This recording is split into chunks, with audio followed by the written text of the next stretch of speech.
Ovaj video je za sve početnike među vama. U imenu ili titlu ovog videa ćete pronaći skraćenicu A1L1. Ta će vam biti jako bitna da se možete snaći na ovom kanalu.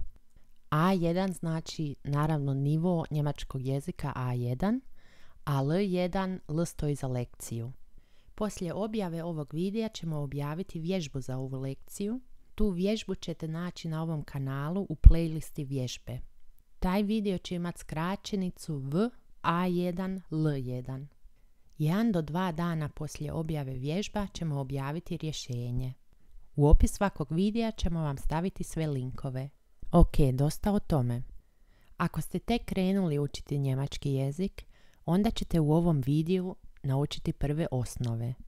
Poslije ove lekcije ćete biti u stanju se predstaviti i imati prvi razgovor na njemačkom jeziku. Naučiti ćete oko 100 novih riječi i konjugaciju nepravilnog glagola sein, biti, i konjugaciju glagola kommen, dolaziti, wohnen, stanovati, leben, živjeti, arbeiten, raditi. Početi ćemo sa jednim razgovorom, poslušajte. Nakon tog razgovora idemo dalje.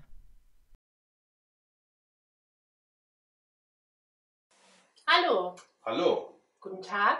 Guten Tag. Wie geht es dir? Mir geht es gut. Wie geht es Ihnen? Mir geht es auch sehr gut. Woher kommen Sie?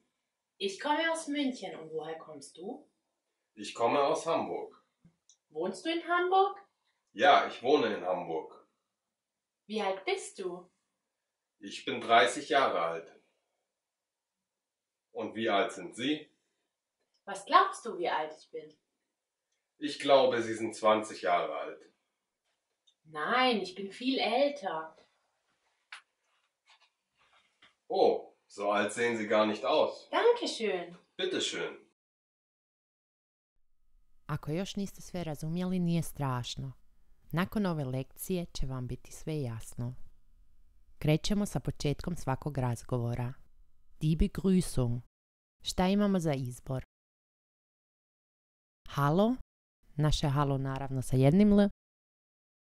Guten Tag, dobar dan. Guten Morgen, dobro jutro.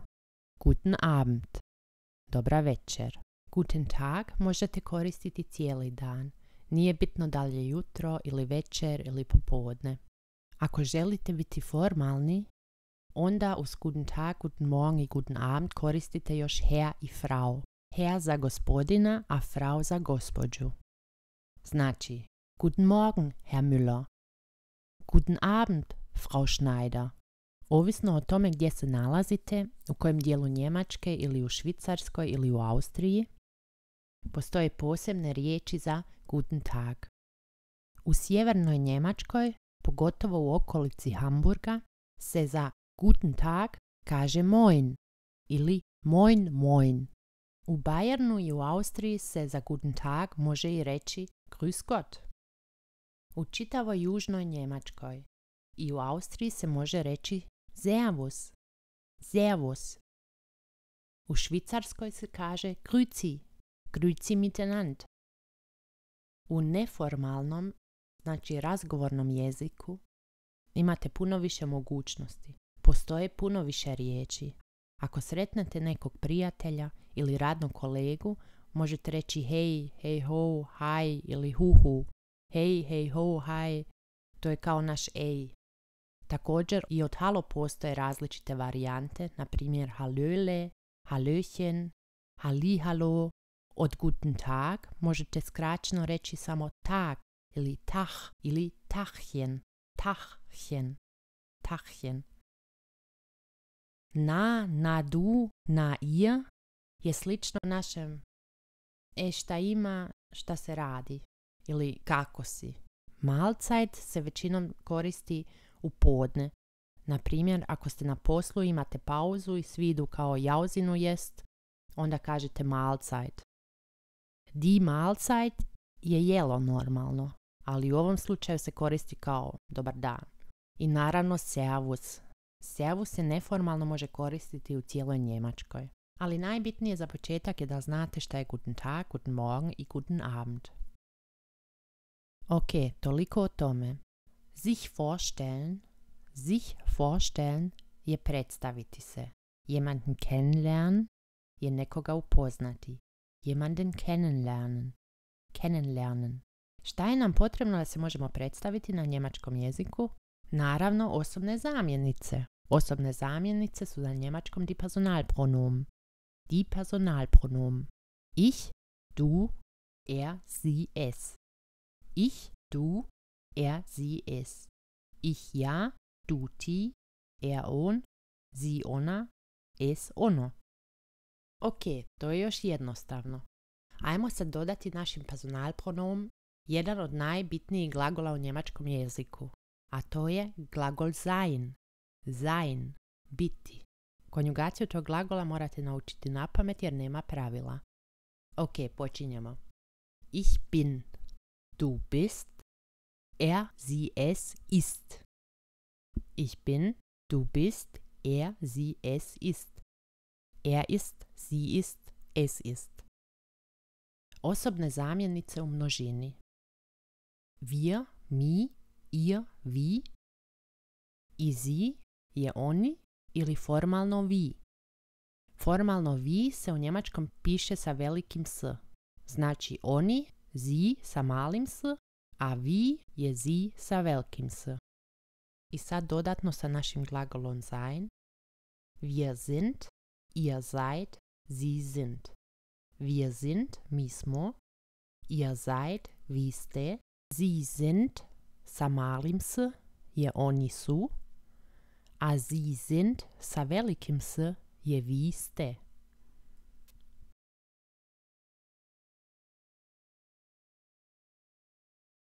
Evo za bolji pregled još jednom.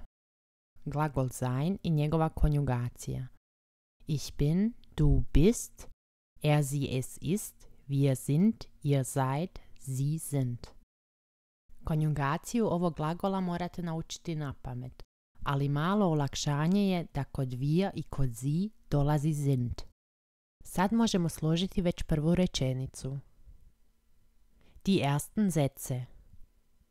Der Satz, rečenica, a množina die Sätze. Ok, krećemo. Ich bin Anna. Du bist Peter. Er ist stark. Wir sind gut. Ihr seid schlau. Sie sind klein. Ich bin Anna. Du bist Peter. Er ist stark. Wir sind gut. Ihr seid schlau. Sie sind klein. Evo vam i prijevod. Znači stark je jak ili jaka ili jako. Gut je dobro ili dobar ili dobra. Schlau, pametno, pametni, pametna. I klein, mal, mala, malo. Naučili smo kako kažemo tko smo, ali kako ćemo sad pitat nekog ko je on? Postavljanje pitanja na njemačkom jeziku. Pitanja u množini su die Fragen. Die Fragen. A pitanje je die Frage. U njemačkom postavljate pitanja na koji odgovor može biti da ili ne, ili pitanja na koje odgovor ne može biti samo da ili ne. Takva pitanja se u njemačkom zovu W-Fragen. Die W-Fragen. W-Fragen zato što većina tih riječi počinje sa V. Na primjer, warum, wo, weshalb, wie, weswegen, wohin, woher, wer i tako dalje. Mi ćemo se u ovoj lekciji samo koncentrirati na 4 takvih riječi. A to su pitanja sa wer, wie, wo i woher. Wer je tko, wie je kako, wo je gdje, a woher je odakle. Kao, wer bist du? Tko si ti? Wer seid ihr? Tko ste vi? Wer ist er? Tko je on? Wer bist du? Wer seid ihr? Wer ist er? Na ta pitanja se odgovara sa glagolom sein. biti. Znači, wer bist du? Ich bin Anna. Wer seid ihr? Wir sind die Meyers. Wer ist er? Das ist Lukas. Wer bist du? Ich bin Anna. Wer seid ihr? Wir sind Familie Meyer. Wer ist er? Das ist Lukas.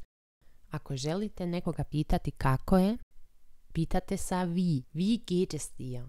Kako si? Wie geht es dir možete iskratiti i napisati ili reći samo wie geht's. Wie geht's? Riječ dir je dativ od du. Ili formalno, wie geht es Ihnen? Wie geht es Ihnen? Kako ste vi? Odgovor na pitanje wie geht es dir oder wie geht es Ihnen može biti, na primjer, danke, mir geht es gut. Hvala, dobro sam.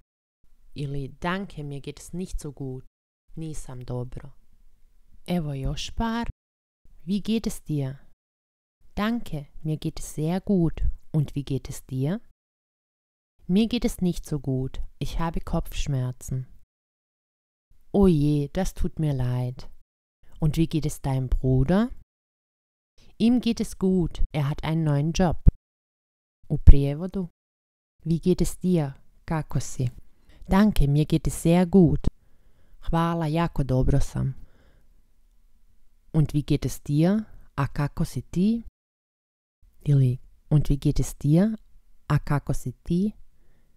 Mir geht es nicht so gut. Ich habe Kopfschmerzen. Nisam dobro, boli me glava. Die Kopfschmerzen je glavobolja, a haben je glagol imati. Oh je, das tut mir leid.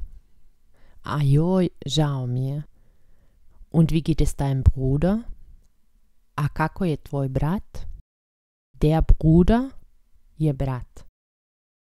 Ihm geht es gut, er hat einen neuen Job. On je dobro, on ima novi posao. Ok, ponovo, wie geht es dir? Danke, mir geht es sehr gut. Und wie geht es dir? Mir geht es nicht so gut, ich habe Kopfschmerzen. Oh je, das tut mir leid. Und wie geht es deinem Bruder? Ihm geht es gut, er hat einen neuen Job. Naučili smo da riječ vi na njemačkom znači kako, ali vi sa dodatkom može značiti koliko. Na primjer, wie lange, koliko dugo, wie viel, koliko. Ako sad želimo nekog pitat koliko godina ima, onda bi mogli pomisliti da koristimo wie viel, pošto je wie viel koliko. Ali u tom slučaju koristimo samo wie, kao kod pitanja kako. Wie alt bist du? Koliko imaš godina? Wie alt sind Sie? Koliko vi imate godina? Wie alt ist er? Koliko on ima godina? Na ta pitanja možete odgovoriti sa Ich bin 20 Jahre alt. Ich bin 20 Jahre alt. Ja imam 20 godina. Ili skraćeno samo Ich bin 20. Ich bin 20. Znači bez Jahre alt. Wie alt ist er? Er ist 27. Ili er ist 27 Jahre alt. Imali smo pitanja na vi kako i wer tko. Sad nam fali još wo, gdje, i woher, odakle. Da bi mogli postaviti pitanje sa wo, znači na primjer kao gdje živiš, gdje radiš, moramo znati konjugaciju tih glagola. Na primjer, das Verb wohnen. Das Verb je glagol, wohnen je glagol stanovati u infinitivu. U infinitivu glagoli završavaju na en ili na n. Ako uklonite u infinitivu tog glagola zadnja dva slova en ili zadnje slovo n, onda vam ostaje osnova glagolska, na primjer wohn ili komm ili arbeit ili leb.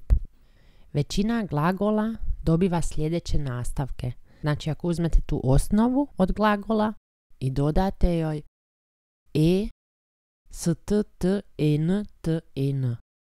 Ta osnova dobiva u svakom licu drugi nastavak. Znači, kod ich, e, kod du, st, kod sie, s, t, kod wir, n, kod ihr, t, kod sie ili formalnim sie, n. To si možete zapamtiti, znači e, st, t, n, t, n. Većina njemačkih glagola imaju to pravilo, da ih možete konjugirati na taj način. Glagol sein, biti, je nepravilan glagol, njegovu konjugaciju morate naučiti na pamet. Za glagol sein ne vrijedi ovo pravilo. Konjugacija od glagola wohnen je ich wohne, du wohnst, er wohnt, sie wohnt, es wohnt, wir wohnen, ihr wohnt, sie wohnen. Ich wohne, du wohnst, er, sie, es wohnt, wir wohnen, ihr wohnt, sie wohnen. Tako i kod glagola leben, živjeti, i kommen, dolaziti. Ich lebe, du lebst, er lebt, sie lebt, es lebt, wir leben, ihr lebt, sie leben. Ich komme, du kommst, er, sie, es kommt, wir kommen, ihr kommt, sie kommen. Sad znamo konjugaciju pravilnih glagola i možemo krenuti postavljati pitanja. Pitanja sa wo, gdje. Wo wohnst du? Wo wohnen sie? Wo wohnt ihr? Wo wohnst du? Gdje stanuješ? Wo wohnen sie? Gdje živite? Gdje stanujete? Wohn je stanovati, a leben bi bilo živjeti. Većinom kad se želi znati gdje neko živi, se pita gdje neko stanuje. Osim ako je sad neki turista i točno vidite da nije iz te države, onda pitate wo lebst du, kao gdje živiš. Ali ovako, ako nekog sretnete na ulici ili na poslu ili bilo gdje, onda pitate wo wohnst du ili wo wohnen sie. Odgovori na ta pitanja mogu biti ich wohne in Berlin, ich wohne in München, ich wohne in der Siemensstraße, ich wohne in der Auergasse. Ili skraćeno ne morate reći ich wohne, nego jednostavno odgovorite na pitanje wo wohnst du in Berlin ili in München. Znači bez ich wohne. Par primjera. Wo wohnst du? Ich wohne in Berlin. Und wo wohnst du? Ich wohne auch in Berlin. Isto živim u Berlinu. Auch je isto. Jel također? Wo wohnt Michael? Michael wohnt in diesem Haus rechts. Gdje živi Michael? Michael živi, stanuje u ovoj kući desno. Wo wohnen Lena und Martin? Sie wohnen in der Bahnhofstraße 15. Gdje žive Lena i Martin? Oni žive u Bahnhofstraße 15. Das Haus je kuća, a Straße je ulica. Das Haus, die Straße. Nastavljamo sa glagolom arbeiten. Arbeiten, raditi. Wo arbeitest du? Gdje radiš? Ich arbeite in Stuttgart bei Porsche. Radim u Stuttgartu kod Porschea. Und wo arbeitest du? A gdje ti radiš? Ich arbeite als Verkäuferin bei Lidl in München. Radim kao prodavačica kod Lidla u Münchenu. Wo arbeitet dein Mann? Gdje radi tvoj muž? Er arbeitet in Köln als Lehrer. Radi u Kelnu kao učitelj.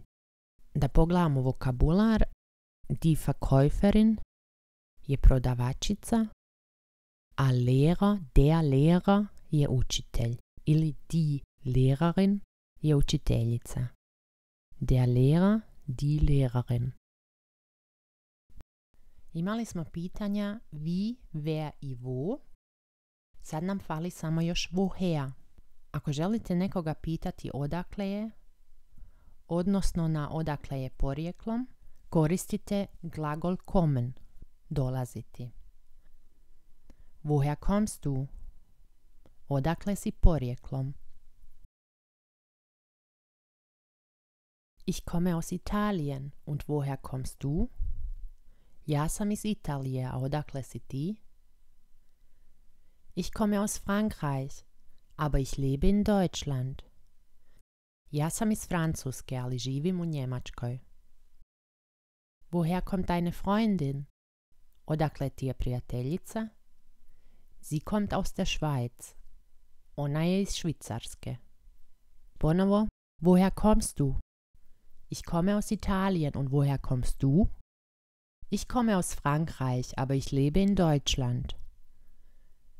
Woher kommt deine Freundin? Sie kommt aus der Schweiz. Ovo su bile prve osnove njemačkog jezika. Došli smo na kraj lekcije. Sutra ćemo objaviti vježbe za ovu lekciju, a dan kasnije rješenje za te vježbe. Želimo vam ugodno učenje i nadamo se da vam je ovo malo pomoglo. Ako vam se ovaj video sviđa, jako bi nam bilo drago da ga lajkate ili podijelite. Ako želite još takvih videa, preplatite se na naš kanal. Ćao!